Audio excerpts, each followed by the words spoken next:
ناظرین، ہم آپ کی اکثر ملاقات کرواتے ہیں فیقے سے جو معاشرے کی ایک انتہا ہے. آئیے آج آپ کی ملاقات کرواتے ہیں معاشرے کی ایک دوسری انتہا سے. انتہائی دولت مند شخص نواب امیر ہویا صاحب.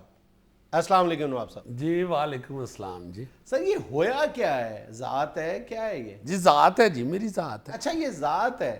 کس کی سب کاسٹ ہے؟ میں نے تو کبھی نہیں سنا اس کا نام. نہیں یہ ہماری اپنی سب کاسٹ ہے. اپنی سب کاسٹ کیا مطلب؟ یہ تو کسی کی بھی سب کاسٹ نہیں ہے. ارائیں، کشمیری، راجپوت، جاٹ. نہیں یہ ارائیں کشمیری جٹوں کا تو بڑا مجمع لگ گیا ہوا ہے. یہ ہم نے پھر اپنی کاسٹ انٹروڈیوس کروائی ہے ہویا. اپنی ذات انٹروڈیوس کرائی. لیکن ہویا کیا لفظ ہوا؟ یہ اصل میں جنید صاحب جب میں چھوٹا تھا نا، تو جب پیدا ہوا تھا تو گھر میں کبھی دودھ نہیں تھا ہوتا پینے کے لیے، کبھی کھانے کے لیے کچھ نہیں تھا ہوتا، تو میں بہت اونچی روتا تھا. وہ دودھ نہ ہونے کی وجہ سے یا کھانا نہ ہونے کی وجہ سے. تو وہ محلے کی عورتیں نا ہمارے گھر کا دروازہ کھول کھول کے پوچھتی تھی کی ہویا کی ہویا کی ہویا. تو وہ میرے ذہن میں بس وہ ہویا بچپن سے ہی پھنسا ہوا تھا. تو جب بڑا ہوا تو اللہ نے کرم آپ کیا نے تو اسی کو اپنی ذات بنا لیا. ہاں ہویا ہی رکھ لیا نا. پھر تو یہ آپ کی ذات نہ ہوئی، یہ تو آپ کا نک نیم ہوا. نہیں اب تو آہستہ آہستہ ذات بن گئی ہوئی ہے نا جی. اب تو کو پوچھتا ہے مجھے کہ آپ کی ذات ہے یہ ہویا، تو میں بتاتا ہوں ان کو کہ ہمارے دادا ابو جو تھے ان کے دادا آئے تھے دمشق سے. دمشق سے؟ اچھا. جنید صاحب یہاں کسی نے کون سا ڈومیسائل چیک کرنا ہوتا ہے، تو شناختی کارڈ پہ میں نے لکھوا لیا ہوا ہے ہویا. اچھا. ساتھ ہاں یہ شناختی کارڈ میں شناختی کارڈ بتا دکھائیں گے. یہ تو پیسے میں نے وہ جلدی میں یہی قمیض پہنی تو اسی میں پڑے ہوئے تھے. ویسے پیسے اتنے جیب میں تو میں نہیں رکھتا. ہویا صاحب آپ ایک جعلی ذات کا سہارا لے کر لوگوں کو کیوں متاثر کرنا چاہ رہے ہیں؟ نہیں اصل میں جنید صاحب ذہن میں یہ بھی ہے نا کہ آگے جا کے سیاست میں آنا ہے.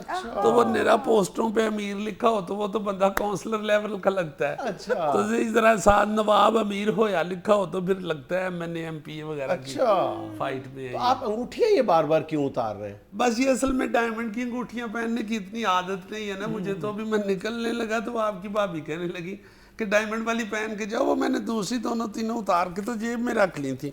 میرا خیال ہے اپنی گاڑی چھوڑ آیا ہوں تو وہ یہ پہن کے میں آ گیا ہوں. تو عادت نہیں ہے نا ہیرے والی انگوٹھی پہننے کی.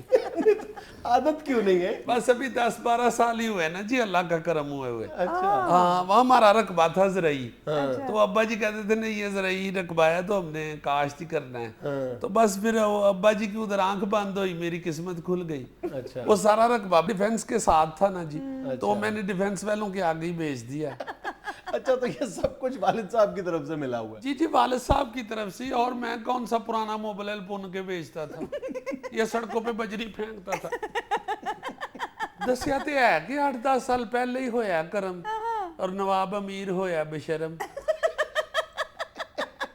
دیکھیں نا یہ میرے جیسے کو تو آپ کا ہی دیا ہوتا ہے. اسی لیے آپ نے ہمیشہ یہ رکشے ویگن اور 3.5 مرلے کے گھر کے اوپر ہی پڑا ہوگا ماں کی دعا. آپ نے کبھی لینڈ کروزر پراڈو یا 8 کنال کے گھر کے اوپر کبھی نہیں پڑا ہوگا ماں کی دعا، چونکہ یہ باپ کا دیا ہوتا ہے. اچھا ہویا صاحب یہ بتائیں آپ کو احساس ہے کہ ملک اس وقت مہنگائی کی آگ میں کس طرح جل رہا ہے؟ کیا مطلب ملک جل رہا ہے؟ میں ابھی لینڈ کروزر کا شیشہ نیچے کر کے آیا ہوں، مجھے تو کہیں ملک جلتا ہوا نظر نہیں آیا. اگر کہیں ملک جل رہا ہوتا تو میں 1.25 کروڑ کی لینڈ کروزر کیوں گھر سے نکالتا. نہیں ہویا صاحب میرا مطلب تھا کہ آپ کو یہ پیٹرول، دال، آٹا، چینی، گوشت، سبزیاں ان کی آسمان سے باتیں کرتی ہوئی قیمتیں کبھی نظر نہیں آئیں؟ دیکھیں اگر وہ آسمان سے باتیں کر رہی ہے تو مجھے کہاں نظر آئیں گی. ہاں البتہ 1-2 دفعہ مجھے اپنے چوکیدار آپس میں باتیں کرتے ہوئے نظر آئے ہیں کہ مہنگائی بہت ہے مہنگائی بہت ہے. میں سن کے یہ سوچ رہا تھا کہ یہ کہاں مہنگائی ہے، یہ سارے لوگ شور کیوں کر رہے ہیں. اسی طرح سڑکیں گاڑیوں سے بھری ہوئی ہیں، 5 سٹار ہوٹلوں میں لوگ دھڑا دھڑ اسی طرح کھانا کھا رہے ہیں، بلکہ اس سے زیادہ رش. نہیں ہویا صاحب آپ کو کبھی تو کسی چیز کے مہنگے ہونے کا احساس ہوا ہوگا. ایک دفعہ مجھے طارق صاحب نے فون پہ بتایا ان کی گھی مل ہے، انہوں نے بتایا کہ گھی مہنگا ہو گیا. میں نے پھر مبارک دی انہیں. اچھا ہویا صاحب گھی مل تو آپ کے دوست کی ہے نا، آپ خود کیا کرتے ہیں؟ خود اب کیا کر لیں جی، کیا ہے بہت. اب تو میرے بس 28 پلازے ہیں. ان کا کرایہ آتا ہے. ایک آپ کو ایک بڑی ہنسی والی بات ہے آپ کو بتا. ایک دفعہ دوست پوچھ رہا تھا کہاں ہے تو میں 22 تک گنوا سکا. 6 پلازوں کا تو مجھے یہ بھی نہیں تھا پتا کس روڈ پہ. اب تو میں نے سارے پلازوں کی لسٹ بنا کے نا تو جیب میں رکھی ہوتی ہے نہیں میرا خیال ہے کر رکھا ہے ٹیبل پہ، پھر پتہ چلتا ہے کہ کہاں کہاں کس کس سڑک پہ میرے پلازے ہیں یا ویسے جب پراپرٹی ٹیکس والوں سے مکا کرنا پڑتا ہے پھر تو مجھے ایسے یاد آتی ہے کہ کہاں کہاں ہے میرے پلازے۔ صاحب کبھی آپ کو اس بات کا احساس ہوا ہے کہ آپ کی اس تمام دولت پر دوسروں کا بھی کچھ حق ہے؟ ایسا میں نے آپ کو بتایا تو ہے کہ میں ماں باپ کا اکیلا بیٹا ہوں، دوسرے کون سے کو گمشدہ چاچے کی اولاد سامنے آ گئی ہے۔ میرا مطلب ہے کہ آپ کی جائیداد پر دولت پر غریبوں کا بھی حق ہے۔ جی غریبوں کا کیا حق ہے؟ میں نے خود ہی اتنے بڑے پلازے بنوائے ہیں، یہ کچھ چھوٹے پلازے نہیں تھے جن کو غریب پانی دیتے رہے ہیں اور یہ بڑے ہو گئے۔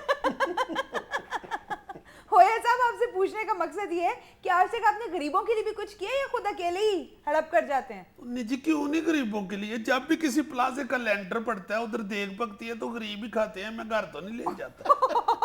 اتنی سی نیکی؟ لو دسو اتنی سی نیکی کہہ رہے ہیں، ایڈی وڈی دیگ ہوندی جی، اس تو بعد اور میں کی کراں؟ ہن کچیاں بادیاں تے جہاز چو کیمے والے پرونٹھے سٹاں، وہ بھی سٹ کے ویکھ لو غریباں نے آپس لڑ پرونٹھے پاڑ دینے۔ ہویا صاحب اکثر اوقات غریبوں کے مسائل کی بات ہوتی ہے، آپ لوگوں کے بھی تو کچھ مسائل ہوں گے نا، وہ کیا ہیں؟ لے جنید صاحب یہ آپ نے کو میرا خیال ہے 10 کروڑ روپے کا سوال کیا، ہر طرف دیکھیں نا غریبوں کے مسئلوں پہ ہی باں ہو رہی ہے۔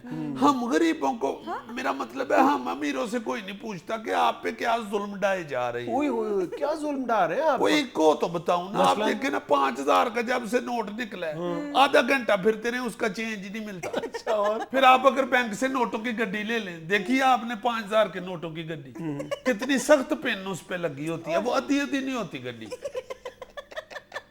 میں تو اللہ جانتا ہوں وہ نوٹوں کی گڈیوں سے پن نکال کے سارے دانت توڑوا بیٹھے۔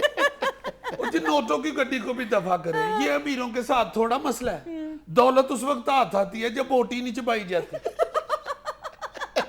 آپ ہنس رہے ہیں، کئی دفعہ میں نے بوٹی توڑتے ہوئے مسالے کی چھٹوں سے بوس کی قمیض پر لی۔ کوئی ایک مسئلہ ہو تو بتاؤں نا، وہ آپ نے بات نہیں سنی ہوئی، غریب آدمی روٹی کمانے کے لیے میلوں چلتا ہے اور امیر آدمی ہضم کرنے کے لیے میلوں چلتا ہے۔ Very true. ناظرین یہ تھا آج کا حسب حال، خوش رہیں خوش رکھیں، آپ سے ملاقات ہوگی انشاءاللہ کل، اللہ حافظ۔